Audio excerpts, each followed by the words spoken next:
Hey all, it's Dinosaur Real World Explosion Episode 8. I gotta say, this episode was great. This was a good episode. It was very decent. You had some fessing up, some tough love given, and you had not only producers but security of Real World involved too. So it was really, really, really good. Um, One of the things that it focuses on, of course, the usual groups, Tom and Jamie.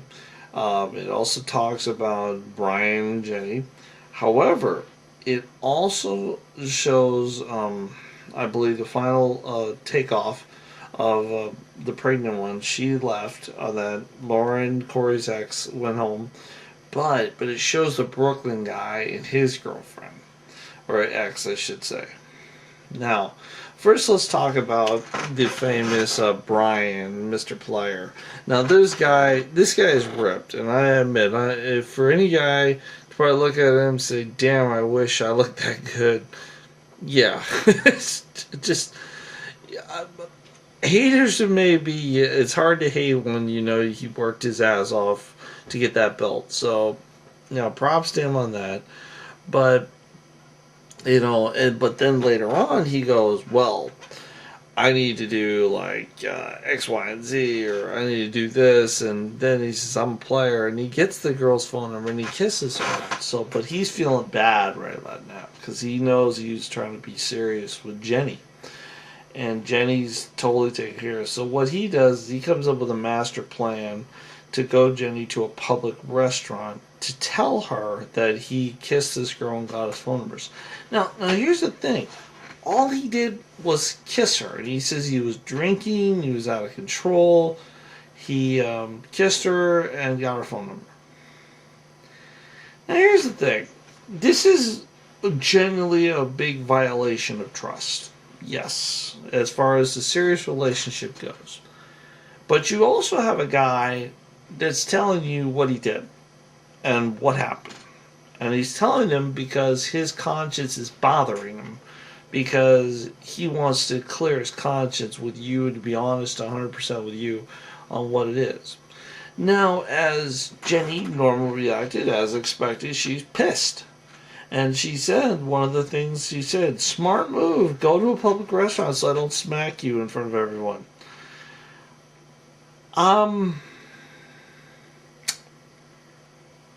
I don't call it a smart move. Something serious like that, I think it's disrespectful if you don't tell a girl in a situation where she could slap you.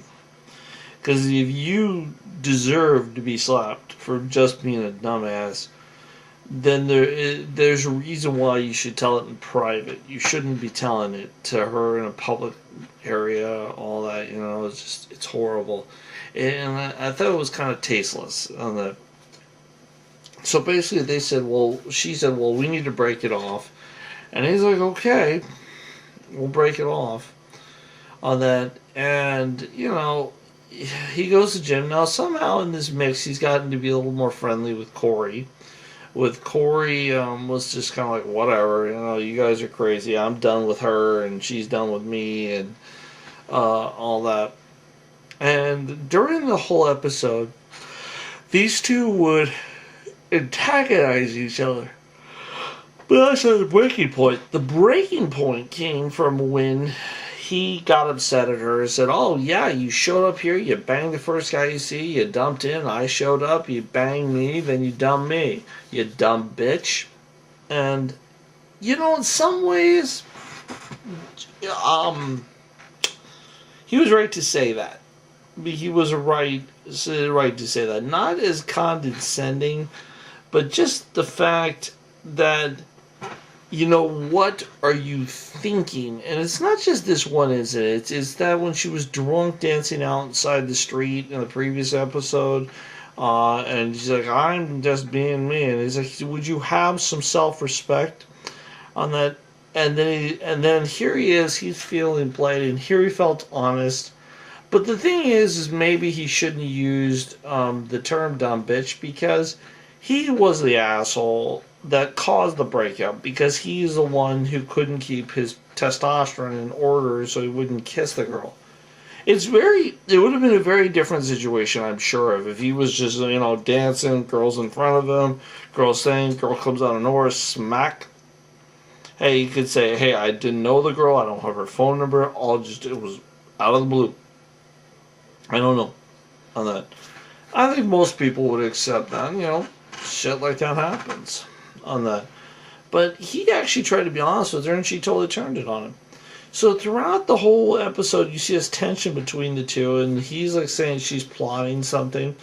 But when he called her a dumb bitch, she wound up and smacked him.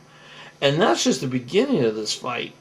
She smacked him, and then he said, "Go ahead, smack me again." And she wound up and smacked him again on that. But that wasn't the coolest move. The coolest move was after she smacked him. They were all verbally talking. She went around a corner, ran up and roundhoused him like hard.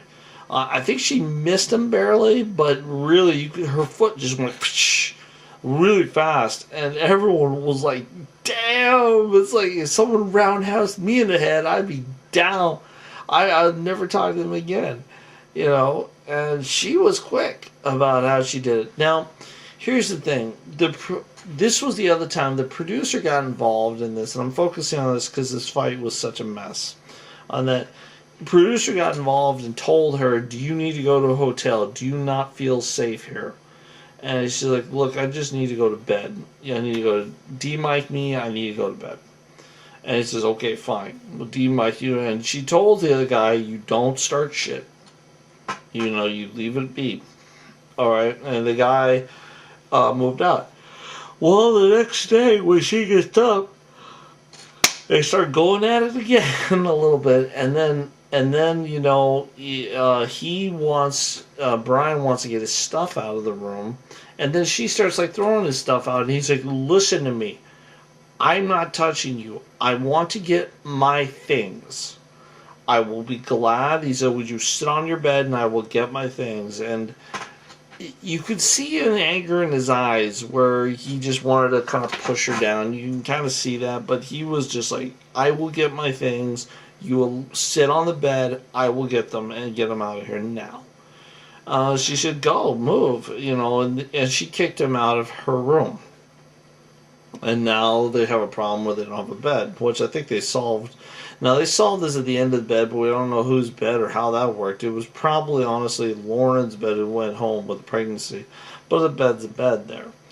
So, but that wasn't the other half. The other thing that went on is Jamie, once again, the little shitster on that. Jamie is trying to get Tom's ex-girlfriend, her boyfriend, to hook up with another dude. Tom says he doesn't want her hooking up with anyone. And I'm like, dude, she's your ex-girlfriend, why do you care? And Tom's like, "No, she's disrespecting me." And she's like, "What are you talking about? She's not your girlfriend anymore." And I think there's probably some underlying still caring there going on, but the way it was broken down is, look, you need to do this. And then he starts yelling at her in the club. He's like, "Get out of here.